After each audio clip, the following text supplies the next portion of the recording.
The Chargers lost Tyler Biadasz. He's injured, out indefinitely. Their center. How does this affect their season? We'll talk about it today. We got Rich Eisen, Daniel Jeremiah in the backdrop. As always, we got me talking. But let's hear what they have to say first, and then we'll get into more stuff. What a bummer for the Chargers to lose their center for what it appears to be, for a long period of time. I mean, nobody's saying it yet, but it looks like Tyler Biadasz is going to be out for a long time, if not the season. DJ, what does that mean to everything the Chargers have been building towards? So it means they're one step closer to being what they were last year, with no one healthy on the offensive line. Not saying that's going to happen. It's one step to it. Far here. Well, I mean, it's brutal for him individually too. I mean, like he comes in, gets a nice 3-year contract. He's a perfect fit It in sucks this for him. Daniel scheme. It was an issue for this team the last couple of years, and I would argue last year, Rich, even with the tackles going down with Slater and Alt, the center position was even more of an issue for this team last year. They just did not have good play there. So, the good news for the Chargers, if you're looking for good news here, is that Joe Ortiz in the front office, realizing this was a major issue for them last year, they go out and sign Biadasz, but then they double down. They go in the draft and get Jake Slaughter, who played center in college. That's what, most teams evaluated him as going to the next level. And they were even thinking into the future of, okay, we can play him at guard for a couple years. And then when Biadasz is done, we could slide him over to center. Now, obviously, this is accelerated. I'm not always a huge fan of teams doing that, of playing a guy at a position they didn't play in college. Like, you're already in a difficult situation going from college to the NFL. Like, that skill gap is definitely there for sure. And then at the same time, you have to switch to a different position. I know it's on the offensive line, but center and guard are different positions. So that's tough.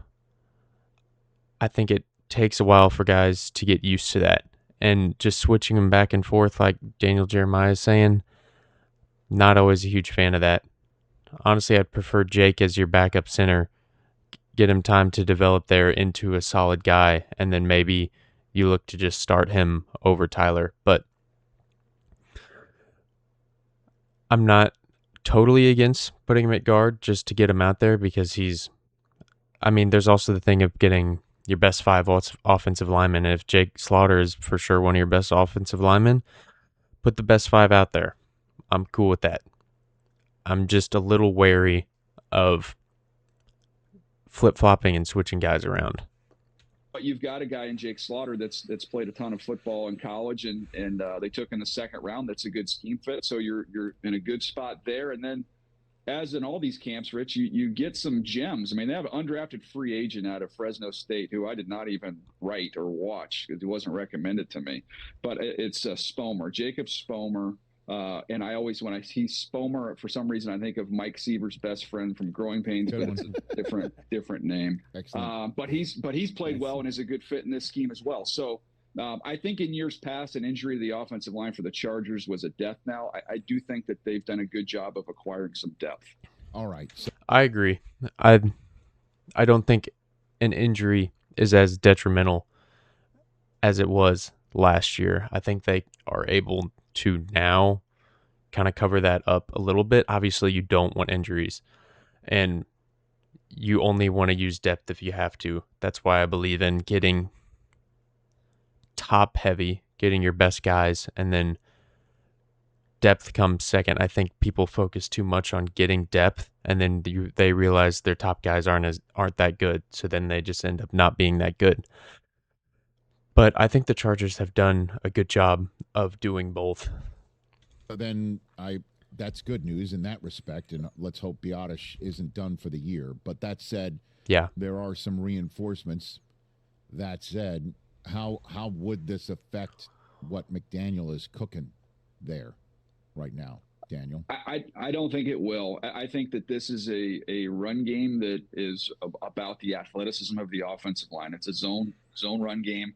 It's a lot of perimeter runs, so it's just getting going laterally and you're athletic based more than a power based offense. So like this, those two guys I just mentioned, probably not great fits with Greg Roman in a downhill gap scheme run system that they've had in the past. But in this system, you can go with more athletic players. And I think when you have the tackles and they keep those guys healthy, although they also got a kid in Travis Burke who's a rookie tackle that's looked really, really good. But when you have Slater and Alt healthy, that's going to be what drives this thing. That's going to be what protects Justin Herbert, and that's going to be what drives the run game. And how high? And it really just comes down to, can Mike McDaniel cover up some of those deficiencies while he's gone?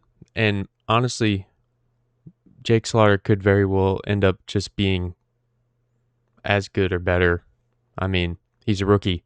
He's got all the upside. He hasn't played yet, so that's not out of question either. But you would like to have your proven starting guy there. But when you look at their full offensive line, they're all healthy now except for the center. So the worry is nowhere near what it was last year. And I really like Slater and Alt, as DJ said. But I guess we'll see how it goes here. Season's coming up quick, but we'll see. It looked with McDaniel's offense now installed and being executed from what you've seen. Yeah, I mean, look, in the preseason, you didn't see the real guys. We'll see the real guys in this one for at least a series, I think. We'll see the starters. But you could see offensively how it's going to flow, which is a lot more on-time throws. When I was out there at training camp watching Herbert, it was a lot of, get to the top of your drop, back foot, and the ball's gone, which is going to really, preserve him through games and throughout the season. And then you also have the movement stuff, which you got a chance to see, with Trey Lance and DJU in their first preseason game against the Texans. And then I was not there yesterday, but by all public accounts and talking to some folks that were there, I mean, that's a good 49ers team, and it sounds like the Chargers kind of did what they wanted to do offensively. So the early returns are very positive. Okay. Yeah, I'm not too worried about this injury, to be honest. It sucks, but I think the upgrade at coordinator and the other guys being healthy is kind of covers this up a little bit.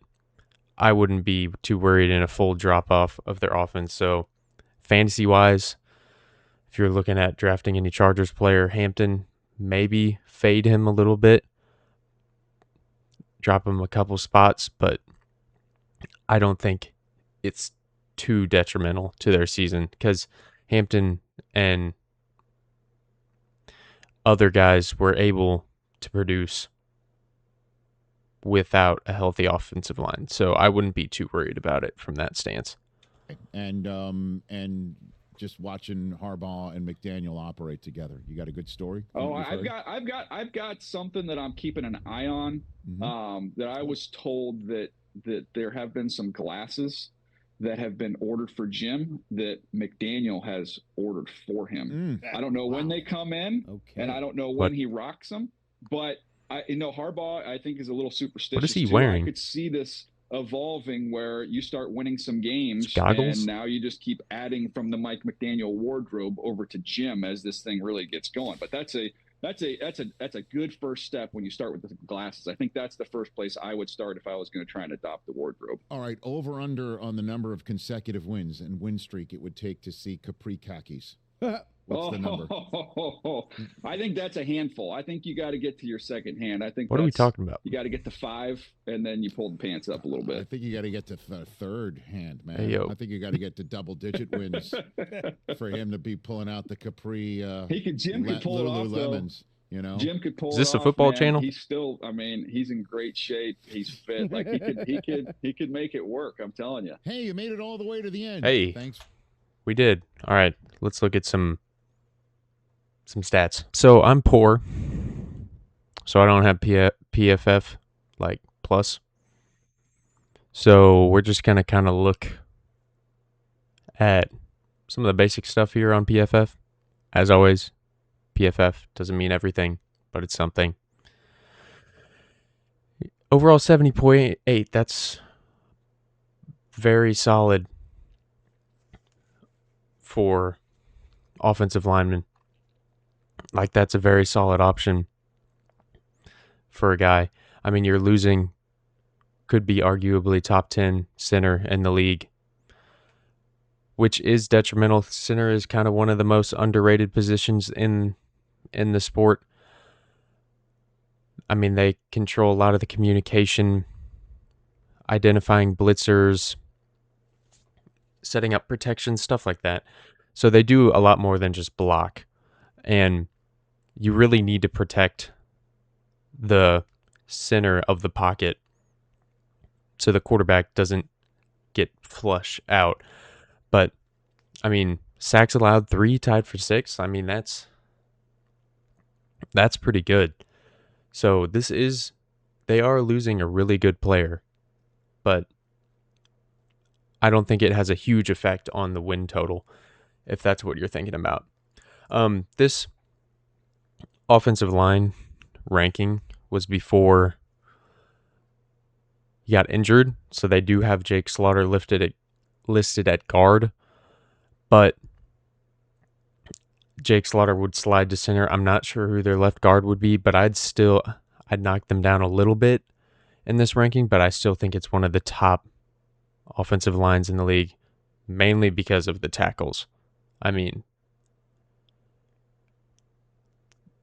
Joe Alt and Rashawn Slater as your tackles is one of, or if not the best combinations in the league. But I just knocked this down just a little bit with that loss. But as for Jake Slaughter, if we look at his draft profile here, his pass protection is NFL ready. The tape against Georgia, Texas, and Ole Miss tells the story. He diagnosed pressures, handled interior stunts, and kept his quarterback upright against some of the best defensive fronts in the country. His anchor strength, hand timing, and ability to reset when rushers cross his face should all translate from day one. The mental processing stands out just as much.